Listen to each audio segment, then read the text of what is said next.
Hi, my name is Inês, and ever since I watched Sean Baker's latest film, Anora, I keep finding myself thinking about the final scene of the movie, or more correctly, what was the meaning of that scene. I keep reading many reviews that say that the scene in the car is the reason why it won its awards, and shapes the whole movie. But if that is true, then shouldn't we stop and really try to understand what Baker wanted to portray with those emotionally charged moments? Sean Baker has said in interviews that it's designed in a way that allows for different interpretations, and that he and Mikey Madison had talked a lot about the motivation, meaning and intent of the scene and came up with something themselves, but preferred to leave room for the viewer to take their own conclusions. But the film's careful construction and its exploration of complex social themes make me believe that very few things were left to chance.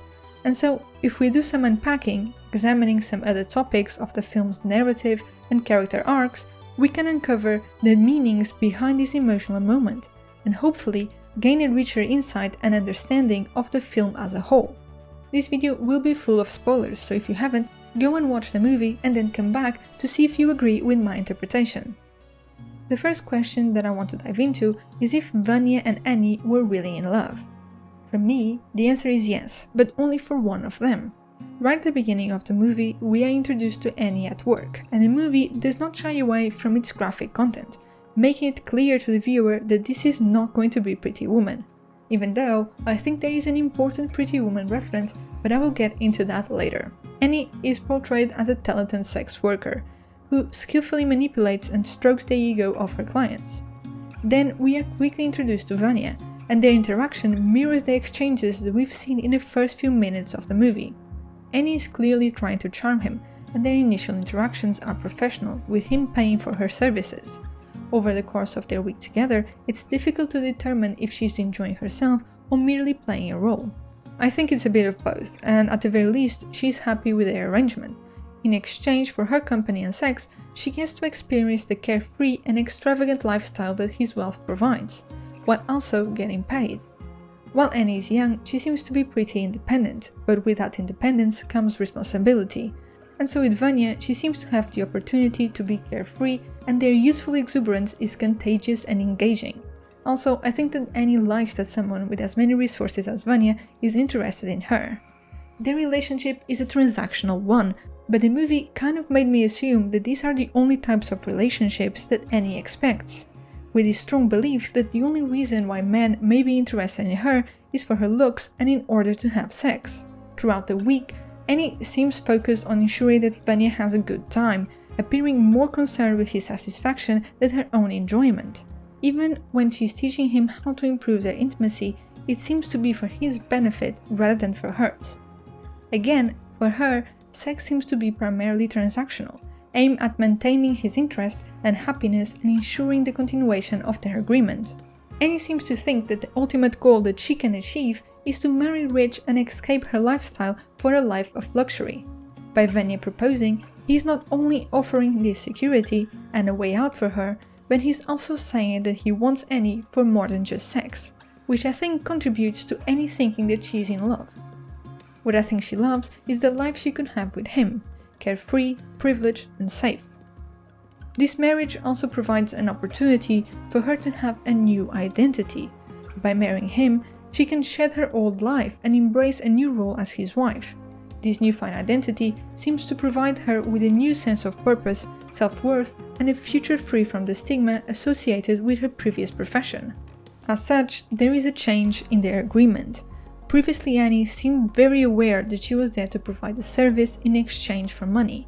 Now, their marriage is a new arrangement, with the only promises being to love, care, and protect each other.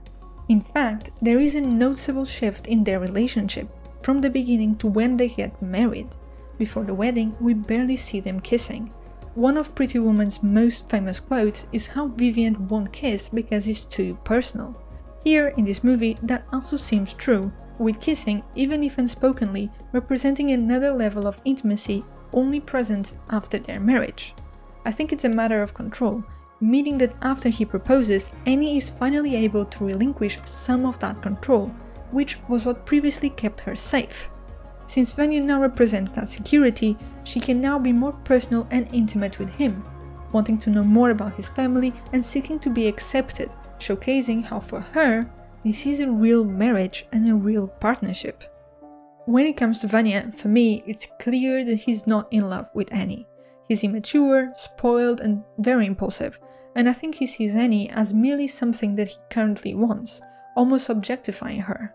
He proposes simply because he doesn't want to leave America and his carefree lifestyle without ever considering the feasibility of his plans or the possible consequences. So Annie had been sold on marrying a rich guy being the ultimate ticket out.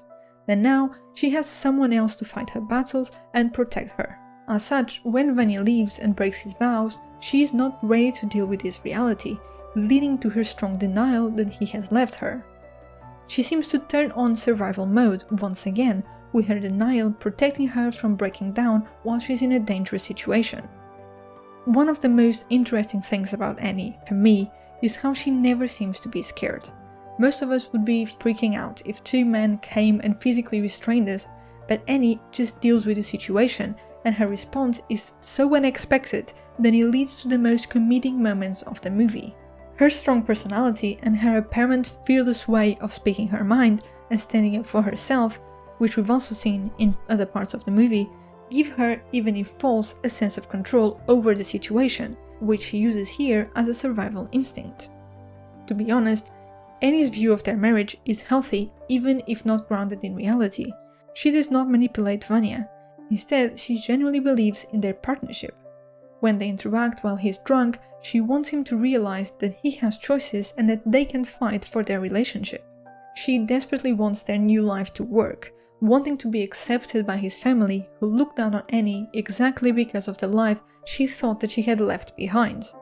As the story progresses, Annie realizes Vanya's true nature. This realization breaks her heart. She feels betrayed and angry, but her fighting spirit and the survival instincts are still there, standing up to Vanya's mother and trying to make the best out of a bad situation.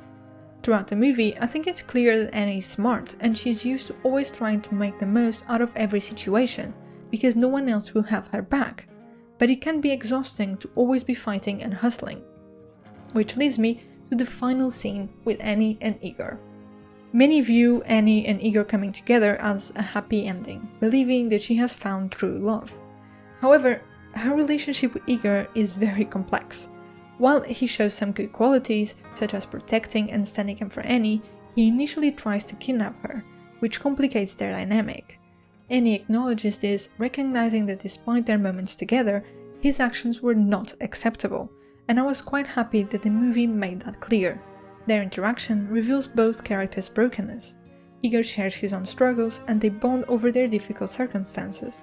So when Annie accuses him of wanting to rape her, it highlights, as I've talked before, her expectations that men only objectify her for sex, an expectation that was just proven true with Vanya. Igor's response surprises her, as he insists that he will not find pleasure in her lack of consent. In the final scene, Igor gives Annie the wedding ring that Vanya had given her. She pauses, contemplating the significance of this gesture. Some interpret her choice to then have sex with him as her feeling obligated or as this being the only way that she can repay him or express her gratitude, but I believe it's more nuanced. Sean Baker did make this statement regarding this last scene.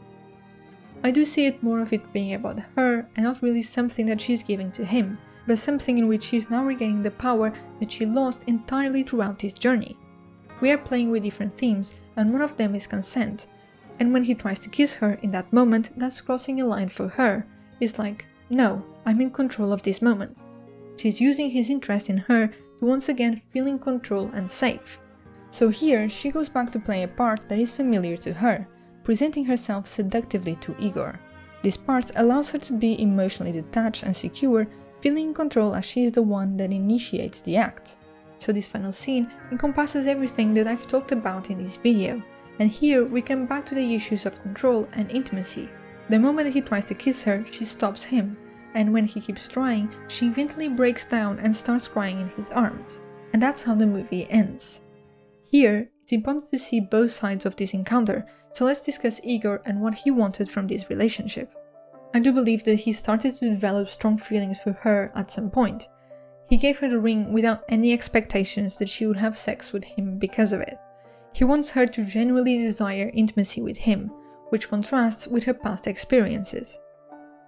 When they're intimate, he seeks a deeper connection. He wants to kiss her, so desperately that he ends up being forceful. I think he assumes that if she wants to have sex with him, it's because she also felt something between them. For him, showing your love is wanting to kiss someone, wanting to be intimate, and wanting to be together. But it is important to point out that by trying to kiss her as she's pulling away, he ends up violating Annie's consent. Here it's clear that Annie is establishing a limit when it comes to kissing. As I've talked about before, for Annie, kissing may represent another level of intimacy. And the last time she let herself be vulnerable like this was with Vanya, and that choice to trust and open up to him just brought pain and heartache.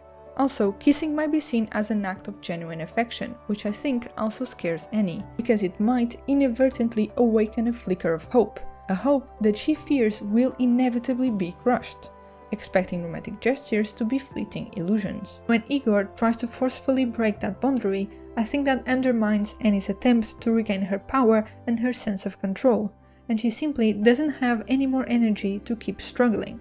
I think that there is an argument to be made regarding whether or not Annie felt safe with Igor, and that being the reason as to why she finally let herself break down.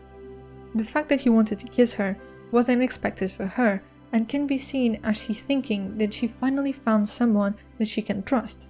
Also, his apparent genuine interest contrasts with Vanya's recent indifference, making her face Vanya's betrayal. But I think, just like Baker, that this scene is all about Annie trying to regain control, and it's important to highlight that her breakdown seems to happen not because Igor wants to kiss, but because he keeps trying to kiss her even as she pulls away. More than anything, I think she feels depleted. She has recently endured a traumatic experience and finally thought that she was safe with Vanya, only to have that sense of security crumble. As she faces the struggle again, she feels exhausted and unable to cope. Her tears represent a mourning for the life she thought she had, which has now been lost. Annie's journey reflects her desire for security and love, but she grapples with the reality of her situation. This scene showcases her struggle to return to a life she thought she had escaped. Ultimately, Annie's story is one of resilience and the search of genuine connection amidst a world that often objectifies her.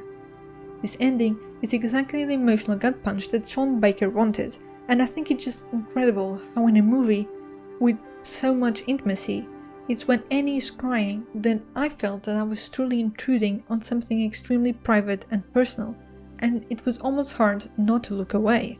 This ending is also a callback to one of Sean Baker's biggest inspirations for this movie, Nights of Cabiria. Both movies have sex workers as protagonists, and both of them end up with a character in tears.